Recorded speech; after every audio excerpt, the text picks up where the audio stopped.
My name's Jason. I do a lot of volunteer work for Bent TV on Channel 31. I've been involved for 2.5 years now. I started doing camera work, audio work, lighting. I've been through editing. Now I direct and I'm an executive producer. And my latest passion is actually switching the programs live to air. So when you're watching Bent TV on a Monday night, it's me pressing the buttons to make it all happen and broadcast. And my secret passion is the internet.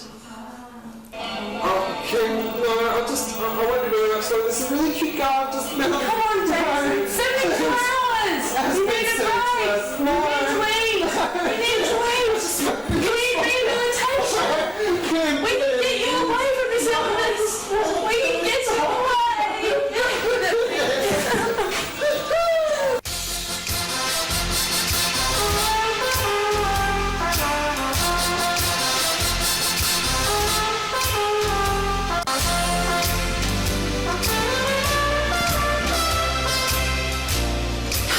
Welcome to the very first instalment of Under the Grill, where I shall be pricking both sides, that's the professional and the personal, of some very juicy guests.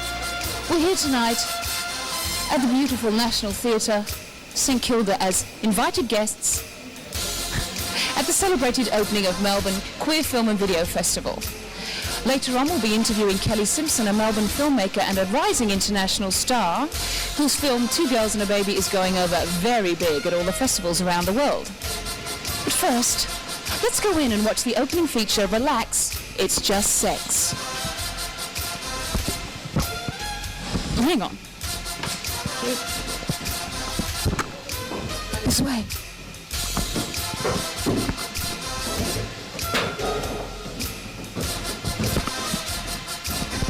Hang on. It's a toilet. While we're here.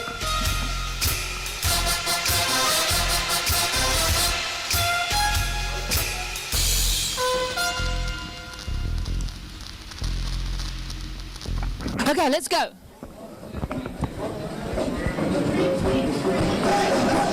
We're coming out. Is it finished? Is the film finished? Yes. Oh, shit. Was it good? Fabulous. Some people are happy.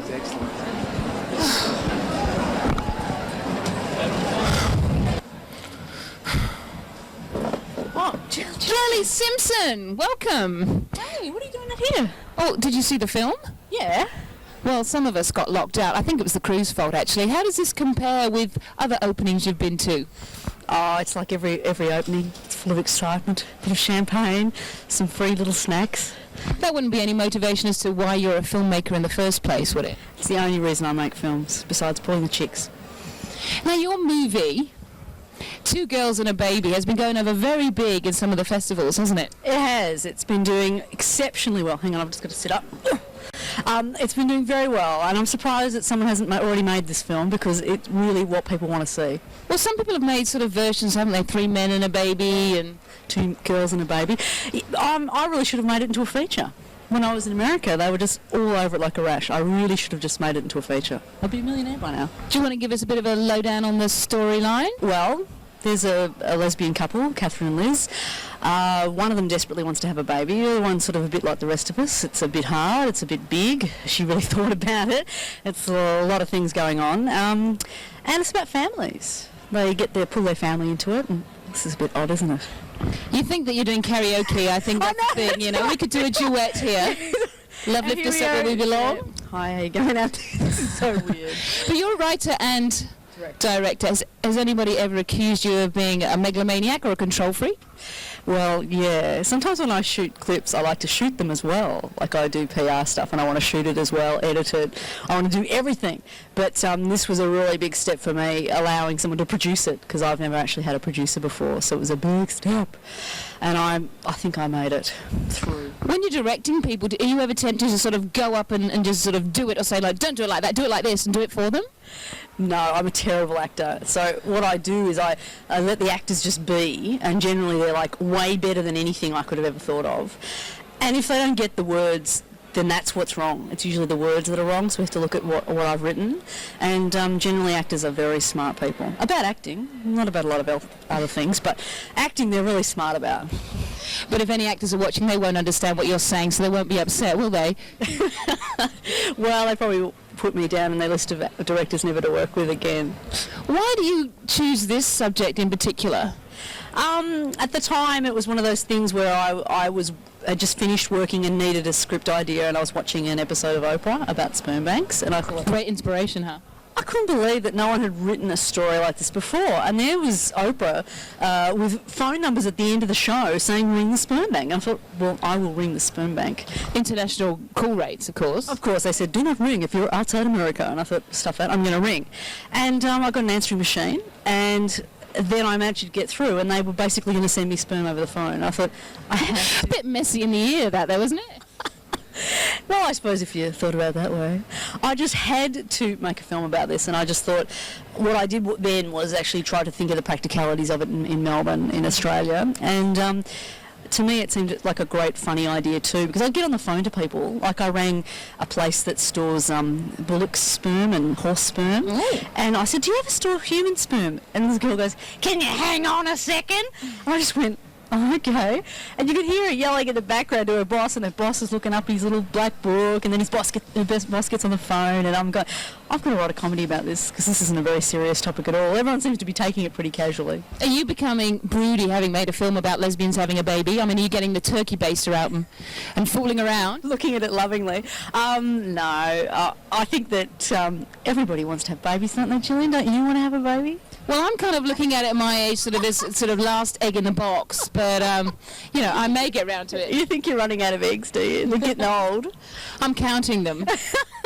I think I've got a little bit more time to go, so I'll wait to the absolute last minute, you know, like 45 or something, and go, oh, I forgot to have a baby, I better go out and have one. That's the sort of person I am, a bit sort of last minute. So what sort of reaction, what have they been saying to you in America about your movie? Because I thought, when I watched it, I loved it, by the way, but I did think, this is really for American audiences. Did you just design it that way, or?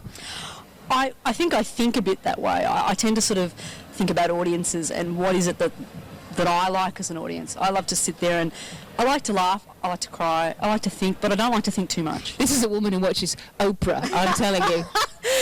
Maybe that sort of explains everything. But the Americans love it because no one dies, no one says the word buck, and the lesbians only kiss once. The only Australians in the English can make those sort of films where they're actually saying something but that doesn't get corny. Well, I hope that you get a swag of awards and medals for this film. It really does deserve it. And, you know, if you want to come on to Bent and Squill, I'm sure we'd love to have you, Kelli. Well, I'll be there. I watch it every Monday night, isn't it? Apparently she watches it every Monday night. I do, I watch it. Well, I think you're great. Thanks, Kelli. Queer Zone, in conjunction with Transistor Music Australia, present the Soundwaves competition. During the next 4 weeks, you'll have the chance to win some fantastic prizes. This week we have 5 Dana International packs, including her newest smash hit, Woman in Love. To win, just call us here at Ben TV on 9663 5902 and tell us the name of the song that won Dana the Eurovision Song Contest. Entry is open to all members of Ben TV and to friends of 31. But don't worry, you can join on the spot.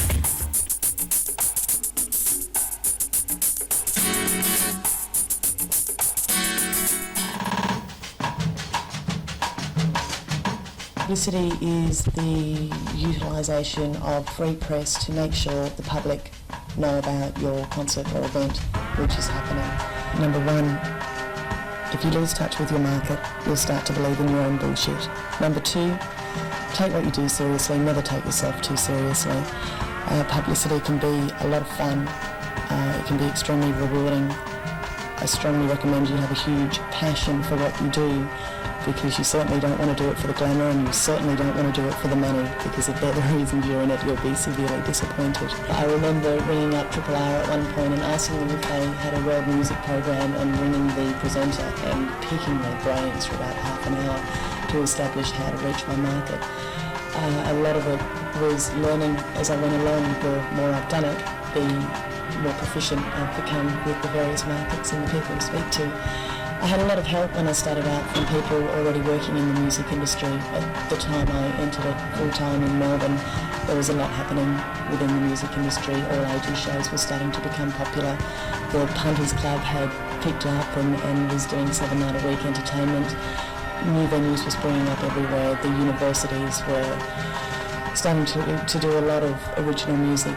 There was a whole string of new Australian bands coming up at the time in the pop market, being Fallen Joys, Clouds, Hummingbirds, Tall Tales, Swordfish, all of which was very friendly. It was like a big family to a large extent. When I started and had very little idea of what I was doing, apart from the fact that I was good at talking to people, I found by ringing people, talking to them, meeting with them, telling them what I wanted to achieve, staying professional at all times, they were extremely helpful, and a lot of those people I still work with now. You meet a lot of people doing this job. It's very important to be able to relate to people at their own level, so that you can go off and do a death metal show with Sepultura, and then turn around the next day and do an install with Tommy Emmanuel at Brashes, and be able to talk to people at their level. I've met some people who I didn't think I did like their music, and was blown away by them live, because nothing beats a good live band. The one that really stands out is Sepultura. Bad Religion were also a brilliant live band, as was Silverchair.